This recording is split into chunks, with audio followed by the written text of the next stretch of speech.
Hey, Nicole Huntsman here from moderncosmic.com. Hopefully, if you're joining me here on this video, you watched the video I just did on the fling trigger. So this is part 2 in our series of romantic triggers in the birth chart. Now, this is the coupling trigger. The coupling trigger is similar to the fling trigger as far as locating it. So as a quick run through, if you already watched the last video, bear with me for 1 second. But if you don't have your birth chart, you can come to my website to get your birth chart. You can also this is where you would get your chart, and you'll get a mini written report with it, as well as access to my weekly newsletter, which is free, of course. If you would like just a traditional sort of Astro.com version of your birth chart, you can also get a free birth chart here at Astro.com. So you come here, you go to free horoscopes, come down to chart drawing ascendant, and it will drop a little chart for you. Now, because this technique is using time, where we need to use the birth time because we are using the houses and the cusp in particular of the 7th house. So you need to have an accurate birth time for this technique to work. Okay. Now, with this coupling trigger, you're going to locate this trigger the same way that you do with the fling trigger. So come to the 7th house. Okay. You're going to look at the cusp, which would be your descendant. Mine is in Aquarius, 27 degrees of Aquarius, which is ruled by Uranus. So Uranus is my fling trigger for my house of coupling, which is kind of funny because Uranus is sort of not about coupling, all right? Uranus is about freedom and individual path, really. 7th house, my cusp also, it's Aquarius and Uranus. I mean, it's just the nature of the beast, and a lot of times people who have Aquarius or Gemini making either on the cusp or ruling the cusp ruler, you'll see someone who's either been in multiple long-term relationships or has been divorced, that kind of thing, or has kind of an unorthodox approach. Like my approach to relationship would be, I like having a partner, but I like living separately. So that's kind of unorthodox and Aquarian and Uranian. Okay, then what you're going to do, if you want to know, you're with someone, let's say, well, actually, let's start. We'll follow this little list I have here. If you're not in a relationship, if you've got transits made by Saturn, it's similar to the 5th house transits. If you've got Saturn making some kind of a transit, in particular conjoining with the trigger for you, that trigger planet of the 7th house, it's probably more of a waiting time, a hermiting time. You might be getting more serious about what it is that you want from relationship. I took 6 months off from dating, I don't know, like a year ago or so, and that was, something like that, like where it's a cycle where you take some time to maybe be on your own, or you're working a lot, or your relationship needs have changed. You have to sort of take time to think about what you want. You're taking inventory. If you're in a relationship that's not yet a committed, boyfriend, girlfriend, you're just dating someone, let's say, transits by Saturn can lead to a discussion. Let's talk about what this is going to be. It's like that, what is it called? The state of the relationship talk, or whatever the talk, that might happen during a Saturn conjunction to your trigger planet. Or you could also, it could be one of those things, you got to look at both charts, because you might be being triggered in a way where you're wanting relationship, and the partner could be triggered by Uranus where they need freedom, and that's something they're learning about right now. So you've got to look at both charts. We can look at mine really quickly too in a second, actually, but I'll finish going through these first. Okay, so if you're in a long-term relationship, Saturn can be a time of breakups, especially if you've got other disruptive transits happening in your chart and your partner's chart. Again, look at Uranus. That shows you where there's going to be upset or some disruption, as well as look at Mars. Mars is helpful because it can tell you if there are fights, things like that. Mars is like a knife too, because it can end things. If you're not in a relationship, Jupiter, Mars, Venus, and Moon, they activate. If you've got one making contact with Uranus, or not Uranus, with your trigger planet, that's mine, it's going to activate this house of relationship, of coupling, and in a good way. Jupiter typically will bring perhaps someone into your life, or an opportunity. Maybe you've got a new job, or you've got something new in your life.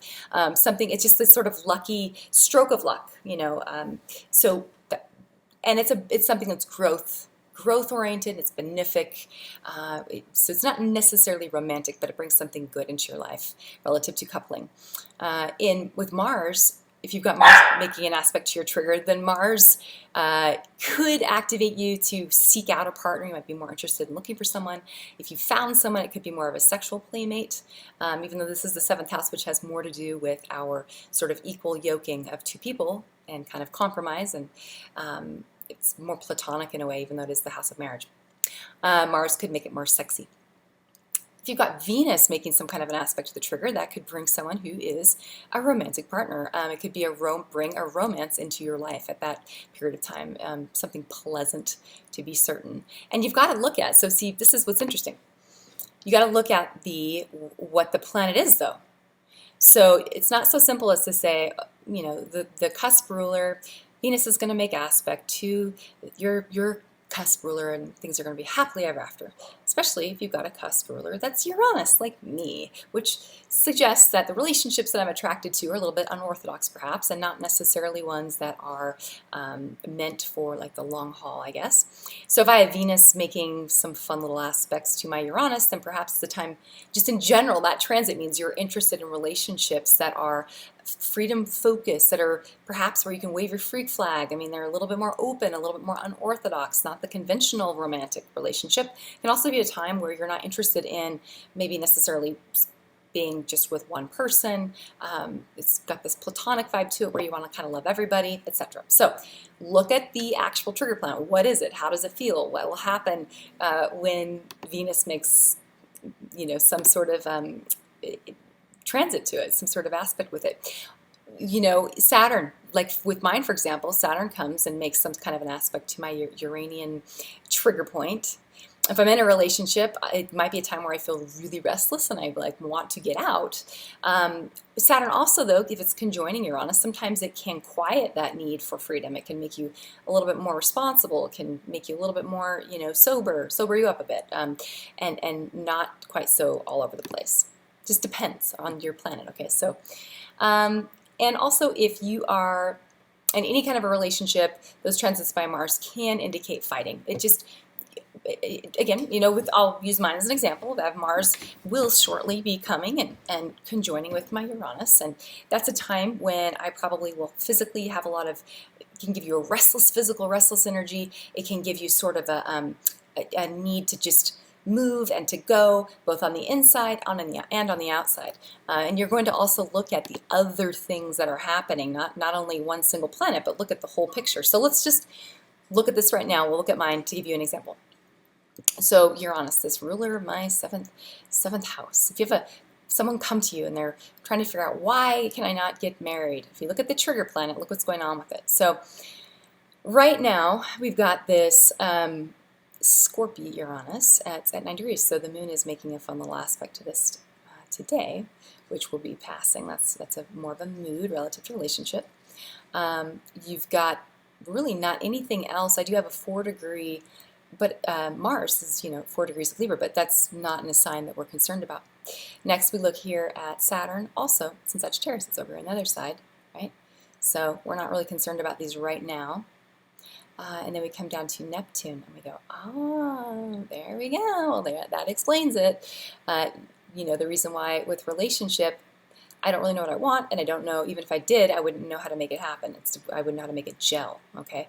And at the same time, we got Neptune here in my 7th house.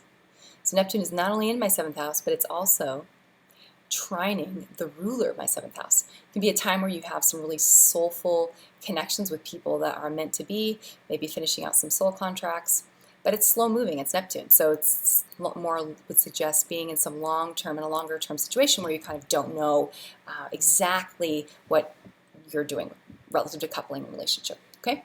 It's a go with the flow kind of a thing. And at the same time, let's see, Chiron is out of orb. Okay, so looking at this trigger, if I'm a client and I'm coming to an astrologer and I say, when am I getting married, you know? This is only one of the things you look at. You got to look at the whole picture, because you got to even look at what this person's version of marriage looks like, okay? So, you know, because my version of marriage, ideal marriage is committed. I have a moon in the 8th house, for Lord's sake. I need a committed relationship, but it also has to have a lot of freedom built into the relationship. So like the home environment, I like to live separately, okay?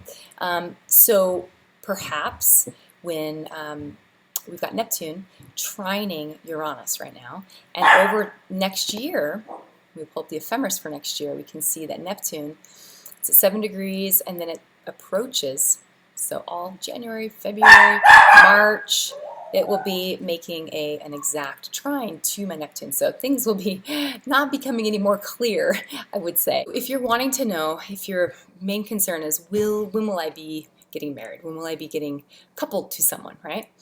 What you're going to do is you are going to, of course, take a look at your trigger planet, come over to the ephemeris. We'll use mine as an example, okay? So we can kind of get a feel for what's going on in my relationships for the next year or so.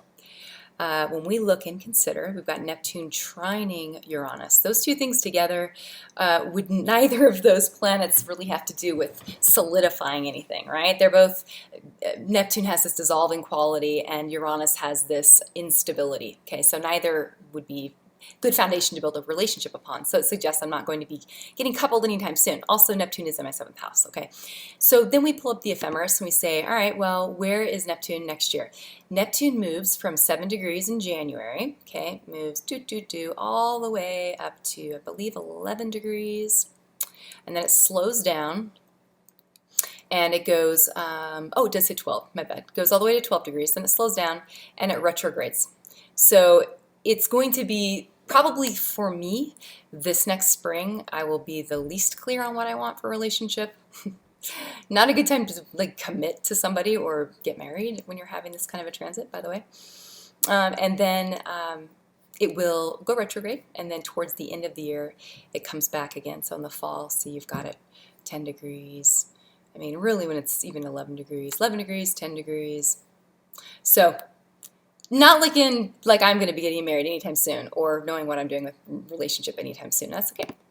All right. For you, if you're really wanting to know, you would want to see Jupiter is a really helpful one. If Jupiter's making an aspect as far as sort of, it's got to be multiple things at once though. So Jupiter, perhaps even some Saturn in there, if there was some aspect being made, if that was a possibility for the location of your trigger. Anyway, so if you're to look at mine right now, on top of that, you know, we've got our 7-degree Neptune.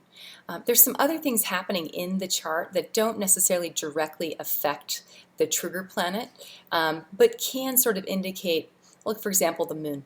So today we've got the moon, it's conjoining Neptune, so it's also trining this Scorpio Uranus. So again, this is a further sort of just emotional unsureness, and it's just maybe something that's kind of in the air, you know. It also can give a sweetness, these two. Neptune and the moon can give sort of a, well, I'm not really sure where we're going, but this is pleasant and nice, and let's continue doing it, okay? And also you've got to look at what is connecting into the trigger for you just natally in your chart. So I've got Jupiter and I've got Venus, which suggests that, and it's 11th house, which is the house that, you know, Uranus rules. Uranus is in the 3rd house with Gemini, which is multiplicity. There's a lot of movement here. So it's Jupiter. So it tells you that my nature is typically, I am analytical, but I'm also, it's in the 1st house, my Venus, my love life. So I do fall. If I like someone, I know very quickly because I can analyze someone quickly. You know, that's the combination of those two things. And then usually I'm like, boom, I like you. It's just fast and it's easy. And it's like, and usually a friendly thing too, because it's very Uranian and Aquarius stuff happening. If I like somebody, it's usually because I just like them as a person. Like, that's a bigger compliment. Okay, so look for you, how it affects you, and then tie in the current transits and it will give you a little flavor. It's actually funny because the person I'm dating right now, he is very much, has that vibe where it's very, just enjoy being around each other. It's a pleasant relationship. So in particular, with your little chart, come back to your chart, you will have, you know, make a note of those signs. Anytime you've got the big major players moving through these signs, in that particular degree for you, you can have an idea of what's going on. So you can actually chart out the whole, you know, next year or 2 years if you want to know what's happening with your love life. So, yep. Okay, join me for the next video. Talk to you. See you soon. Bye.